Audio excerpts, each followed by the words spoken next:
দেখো আমি দেখতে এসেছি যে এদিকে বৃষ্টি কম মানে জল কত দূর উঠেছে। তো আমি বাগানের মধ্যে এসেছি, আর এই যে আমাদের মানে বাগানের দিকে, বাড়ির উল্টো দিকে বাগানের দিকে ওই যে ওটা হচ্ছে জেঠিমাদের বাড়ি। আর এই যে এতটা জল চলে এসছে, দেখো এতটা জল চলে আসছে। আর ওই যে আমাদের গোয়াল ঘর, আর ওই যে হলুদ বাগান। তো চলো কতটা জল জমেছে তোমাদের একটু দেখাই। আশা করছি ব্লগটা ভালো লাগবে, আমার সাথে থেকো। আর যারা সাবস্ক্রাইব করোনি তারা প্লিজ সাবস্ক্রাইব করে আমার পাশে থেকো। চলো ব্যাক ক্যামেরায় দেখাচ্ছি। দেখো এখনো কিন্তু মাঠ থেকে জল নামছে, দেখেছো? এই পুরো বাগানের জলটা সব এই খালে পাস হয়, শুধু এই বাগান না, আরও অনেক দূরের জল এই খালে পাস হয়, ওই জন্য জল আর বেরোনোর জায়গা নেই। তো চলো তোমাদেরকে দেখাই কত দূর জল উঠেছে। এই যে এখান থেকে তোমাদের দাদাভাই বাইক নিয়ে এসেছিল কালকে,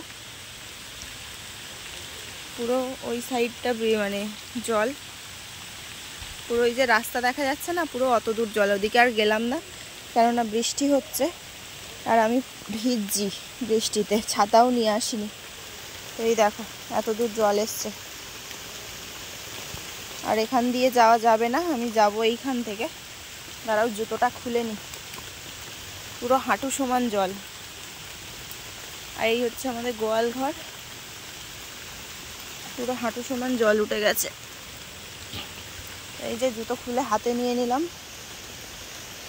আর ফুল গাছগুলো সব ডুবে গেছে।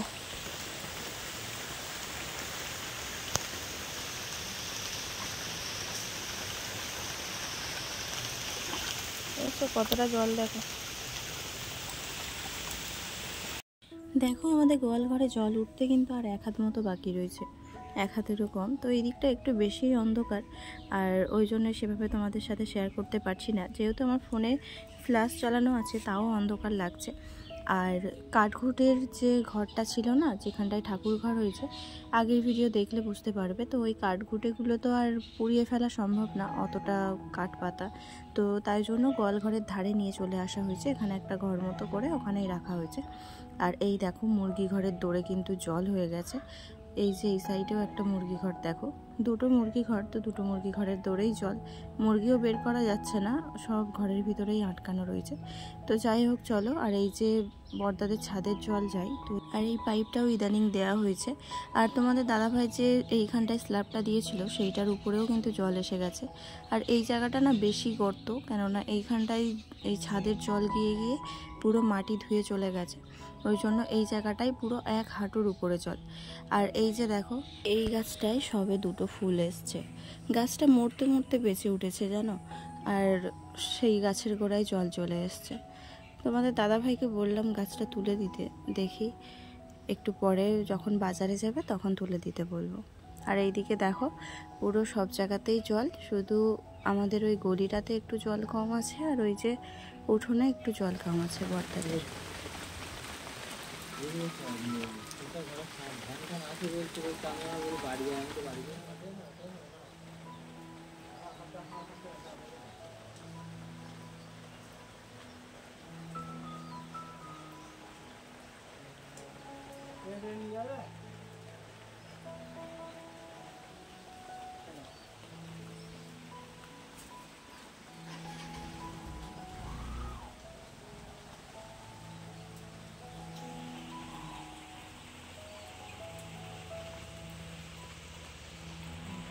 আর ও রেনকোট পরে চলে গেল বাজারে। আর আজকে বাজার না করলেও ঘরে কিছু নেই যে পরের দিন বাজার করে আনলে হয়ে যাবে, কিন্তু আমাদের এখানে তো সপ্তাহে দুবার বাজার হয়, বাজার না করলেও হবে না। তাই জন্য চলে গেল বাইক নিয়ে, আর বাইকটা অন্য বাড়িতে রেখে দিয়ে আসবে, রাস্তার ধারে কোনো বাড়িতে। তো ওই জন্যই বাইকটা নিয়ে গেল। আর এদিকে দেখো আমি এই সিঁড়ির গোড়াটাই একটু পরিষ্কার করে দিচ্ছিলাম। সিঁড়ির গোড়াটা না একটু কাদা কাদা হয়েছে, মানে জল পায়ে এসে ওঠা হচ্ছে তো। আর তারপরে এই লঙ্কা গাছগুলো সব তো ডুবে যাচ্ছিল, সেই গাছগুলোকে বাবা এখানে তুলে রেখেছে। আর পুরো কাদামাটি ভর্তি হয়ে আছে, ওই শুদ্ধ ঘর বারান্দা হচ্ছে। তো ওই জন্যই আমি সিঁড়ির ধারটা একটু জল দিয়ে ধুয়ে দিলাম। আর এদিকে কিছু বাসন ছিল, সেই বাসনগুলোও মেজে নিচ্ছি। দুপুরবেলা খেয়ে উঠে আর বাসন মেজে রাখা হয়নি, কেননা বললামই তোমাদেরকে শরীরটা একদমই সাথ দিচ্ছে না গো। কেন কি হয়েছে আমি বুঝেই উঠতে পারছি না। তো এই যে আমার বাসন কিন্তু হাফ মাজা হয়ে গেছে, আর হাফ মাজা হয়ে যেতে সেগুলো ধুয়ে নিয়ে আর ডেস্কির মধ্যে উপর দিয়ে দিয়েছি। আরও কিছু বাসন ছিল, সেইগুলোকেও মেজে নিচ্ছি।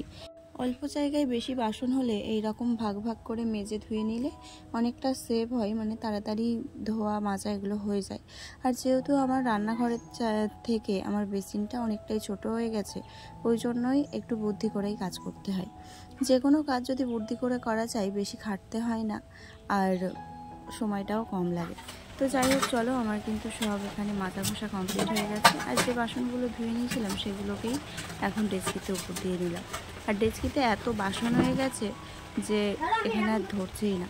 তো যাই হোক চলো, এখন এই যে কাঁটা কুলপির শাকগুলো নিয়ে এসেছিলো, এইগুলোকে কিছুটা কিছুটা করে রান্না করছি আর কোটোর মধ্যে রেখে দিচ্ছি, যাতে করে গাছগুলো তাজা থাকে। কিন্তু এদিকে দেখো, সেই গাছের নিচ থেকে পাতা হলুদ হয়ে গিয়ে আর শিকড় বেরিয়ে গেছে। মানে কোথাও যদি লাগিয়ে দেওয়া যায় গাছগুলো হয়ে যাবে, কিন্তু এখানে তো জল ভরে গেছে, লাগানোর কোনো উপায়ই নেই। ওই জন্য এগুলোকে পরিষ্কার করে আবারও রেখে দেবো, কালকে সকালবেলা রান্না করে নেব।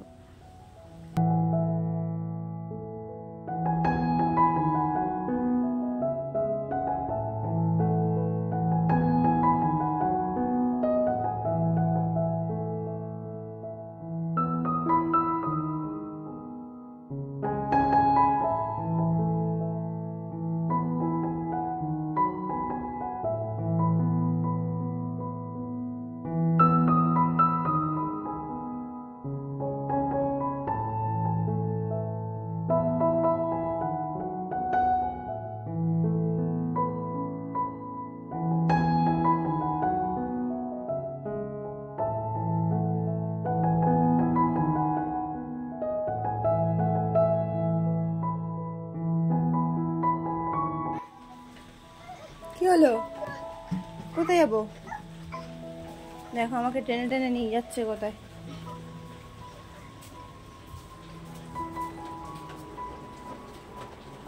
তো শুয়েছিল, এই সবে উঠলো। দেখো এখন কটা বাজে, 6:45 বাজে।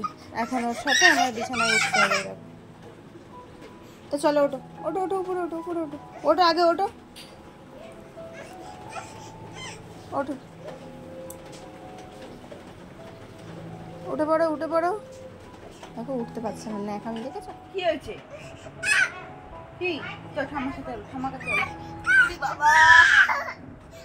দেখেছো এরকম অত্যাচার করে, সারাক্ষণ এরকম অত্যাচার করে।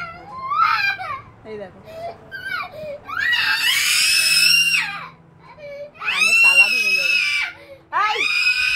এই বাবা আসছে, বাবা খাবার নিয়ে এসছে। চলো ওঠো ওঠো, বাবা খাবার নিয়ে এসছে। ও আমাকে ঘরে টেনে নিয়ে আসলো, নিয়ে এসে খাটের উপর উঠিয়ে বসালো। বসিয়ে এবারে ন্যাও দাও, ন্যাও বলতে বিড়ালের কার্টুন দেখবে, না হলে কৃষ্ণ দেখবে। ওই জন্য ও ফোনটা দিতে বলছিল, আমি দিচ্ছিলাম না, তাই কান্না শুরু করেছে। আর এরই মধ্যে তোমাদের দাদাভাই চলে এসছে বাজার থেকে বাজার করে নিয়ে। তাই বললাম চলো, বাবা এসছে, বাবা খাবার নিয়ে এসছে বলতে তাও ছাড়ছিল না, তাও জোর করে নিয়ে চলে এসছি। দেখো আমার পাশ থেকে ঘুর ঘুর করছে। তো যাই হোক চলো, আজকে মাছ টাছ নিয়ে এসছে আর অনেকটাই সবজি নিয়ে এসছে। রোজ রোজ তো আর বাজারে যাওয়া যাচ্ছে না, ওই জন্য। আর এই যে কালো প্লাস্টিকে এতে খাবার আছে, তো এই ব্যাগে না, ওই যে সবজির ব্যাগে। তো চলো এই খাবারটা ওদেরকে দিয়ে দিই। আর তোমাদের এই ভিডিওটা যদি এতটুকু কিছু ভালো লাগে তাহলে প্লিজ লাইক কমেন্ট করো, আর সাবস্ক্রাইব করতে কিন্তু ভুলো না। চলো, বাজার থেকে গজা নিয়ে এসেছিলো, তো ওদের গজা দিয়ে দিলাম। আর তোমরা সাবস্ক্রাইব করতে ভুলো না। চলো আজকের মতো গুড নাইট।